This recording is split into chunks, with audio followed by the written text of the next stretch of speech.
Welcome to Too Old, Too New, the music discovery podcast that brings you something old, something new, something Nate, something Bruce. I'm Nate Runkle, host of the Yo That's My John podcast, and with me, as always, is my good friend Bruce Warren of WXPN. Our premise is simple. Each week, we bring you two songs apiece. One new song that we feel is metaphorically spinning our turntable platters, and one old song that we believe still absolutely matters. I keep garbling this. It's so weird. It's like a sick disease in my brain. How are we doing, sir? We're doing great, Nate. But dude, I noticed you left it in, the mistake in last week. Like you didn't edit that out. You know that what? Is so real human being. That is real human being. It's no fucking algorithm happening here. Let me tell you. All right? That's right. Here's a little behind the scenes is sometimes I like to leave mistakes in to kind of cover up me cutting out things that are even more glaring so that it looks like, so it gives it the feeling as if it's live, but also there are some snips coming here and there. You know what? That is both an art and a science, which I learned very early in my career as a producer, on World Cafe. But, I didn't have the advantage of having a computer or digital at that time. I had to do it all on tape. So, but that just sort of dates me, but whatever. It's, but I get it. It's like, but it's cool. It's like, you're the editor, you're the producer. I love it. That's right. He's the DJ, I'm the rapper. Exactly. And how are you doing, my friend? I'm doing pretty good, man. Memorial Day just went by. I was wearing a heart monitor for a while, and that finally came off. Just a regular checkup kind of thing. Okay. Nothing too concerning, I hope. Let's knock on wood. But that's off. So now now I can cut my hair and I can shower regularly instead of cowering, trying to cover some kind of device hanging from my chest. But well, I'm glad to hear everything will hopefully be okay if it isn't already okay. And just stay away from hardcore punk rock music because it might change your heart rate or something, and it might affect the monitor the next time you have to wear a heart monitor. I guess. It's very true and a very good segue. Do you want to kick things off with your old? Sure, absolutely. While we're on the topic of hardcore music, so there's a band called Bad Brains. They're from Washington, D.C., and they released an album in 1986 on one of my favorite record labels of all time, SST Records. And back in the 80s, back in those days, I would buy anything off of the labels SST or Homestead Records or Sub Pop, if Sub Pop was around then, and Matador. I remember that those were like the OG indie rock labels, right? And I had bought this album by Bad Brains, thinking I didn't know who they were, but when I bought it at the time, a friend of mine reminded me that I actually saw the Bad Brains a few years prior to them releasing this third album, this record called Eye Against Eye. And it came out originally in 1986. And I was talking to my friend about seeing Bad Brains, which was a concert I didn't remember, and he reminded me that there was this incredible club in Philly called the Elk Center. It was in South Philadelphia, 16th and Fitzwater, I think it was. And apparently I was at the show. But as he kept talking about it a little bit more, he mentioned one of the other bands that was on the bill at the time. They were called Autistic Behavior. And I was a huge fan of this band growing up. It was like the only hardcore music I ever listened to.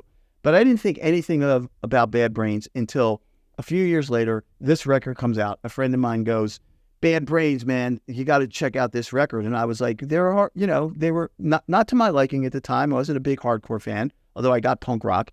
I was like, let me check this album out. And it blew my mind.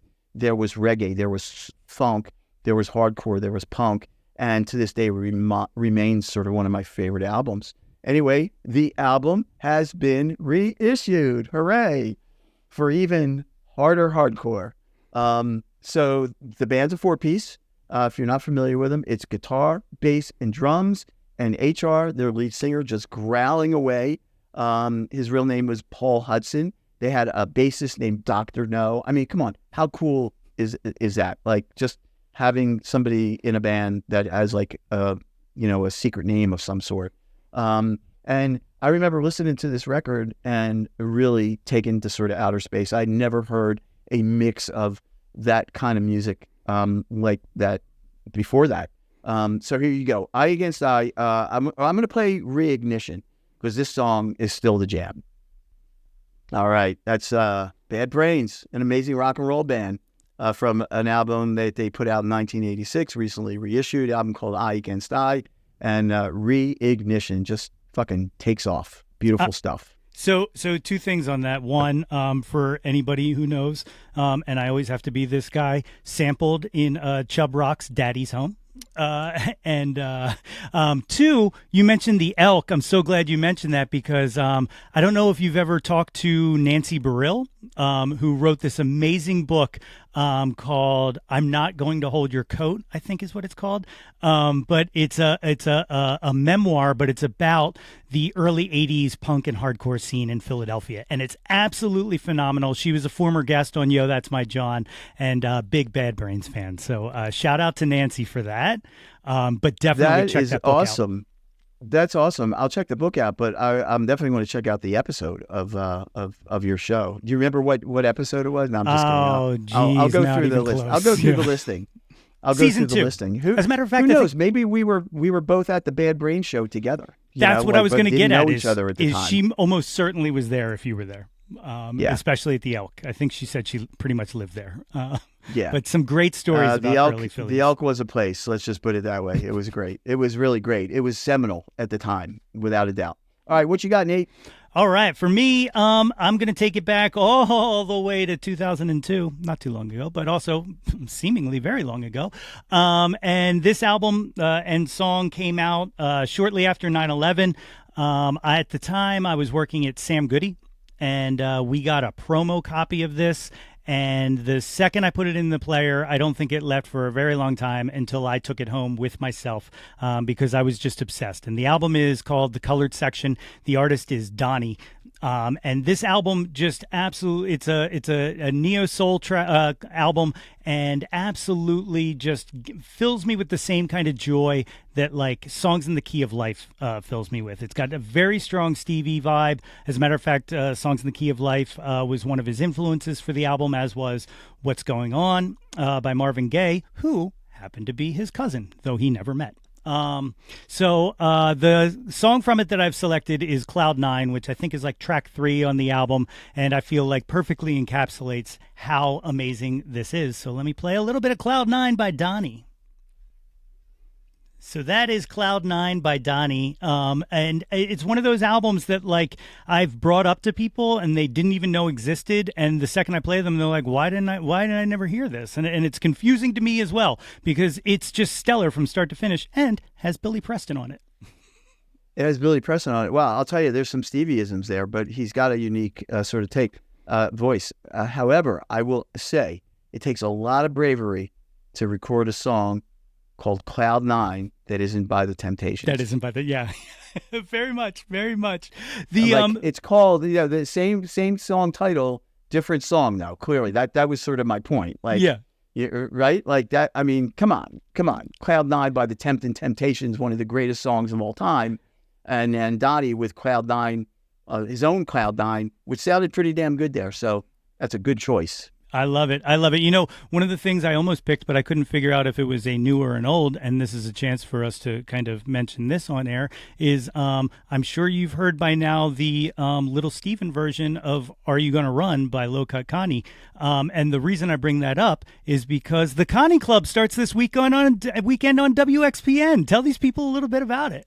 Oh, thanks for the plug. Yeah, definitely. Well, first of all, I love the new version, the remix version by Miami Steve, Low Cut Connie. The new song. And I would say it's new. So yeah, the Connie Club. So Adam, who's the lead singer of Low Cut Connie, hopefully you know his band. If you don't, check him out.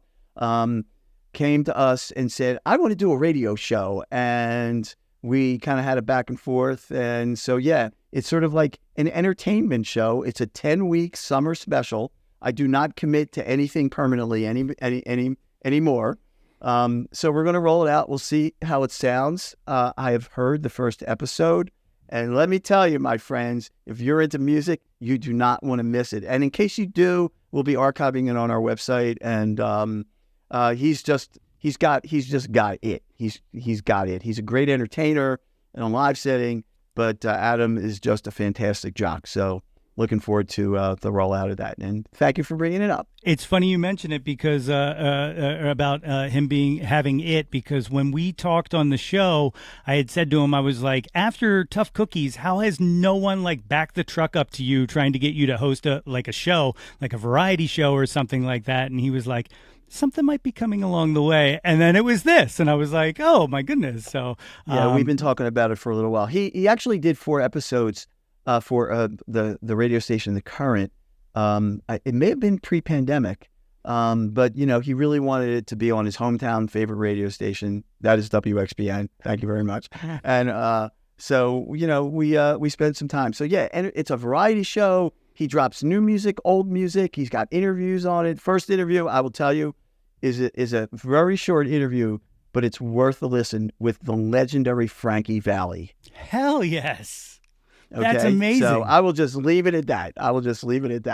That's so cool. All right. Let me jump into something new while we're talking new things.